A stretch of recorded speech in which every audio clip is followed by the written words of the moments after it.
Hello everyone. అందరెలా ఉన్నారు? ఇవాళైతే మేము పార్క్‌కెళ్ళాము.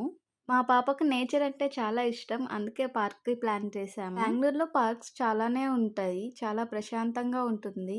మేమైతే కబ్బన్ పార్క్‌కెళ్ళాము.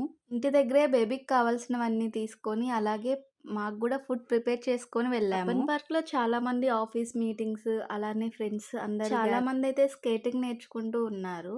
స్కేటింగ్, సైక్లింగ్ ఇలాంటివి ఏమన్నా నేర్చుకోవాలనుకుంటే పార్క్‌కెళ్తే చాలా బెస్ట్. చాలా బావుంది. అలా రోజంతా నేచర్‌లో గడిపేసాము మేమైతే.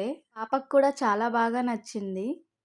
శివాకైతే ఐస్ క్రీమ్ కనిపించింది. ఇంక ఐస్ క్రీమ్ తిందామా అని అడిగాడు. కూడా ఐస్ క్రీమ్ అంటే చాలా ఇష్టం. సో, ఇంకా ఇద్దరం కలిసి ఐస్ క్రీమ్ అయితే తినేసాము. ఇంక పాపతో కొద్దిసేపు అలా ఆడుకొని, అలా ఒక రౌండ్ వేసేసి ఇంటికైతే వచ్చేసాము. మీరు కూడా చూసేయండి పార్క్ అంతా ఒకసారి ఎలా ఉందో. అందని మిన్నే ఆనందం, అందే మన్నే ఆనందం. అరే భూమిని చీల్చుకు పుట్టే పచ్చని పసిలికానందం. మంచుకి ఎండే ఆనందం, వాకుకి వానే ఆనందం. అరే ఎండకి వానకి రంగులు మారే ప్రకృతి ఆనందం.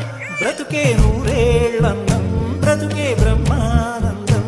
చెలియ వయసుడిగే సొగతంలో అనుబంధం ఆనందం. ఆనంద పచ్చని చిలుకలు తోడుంటే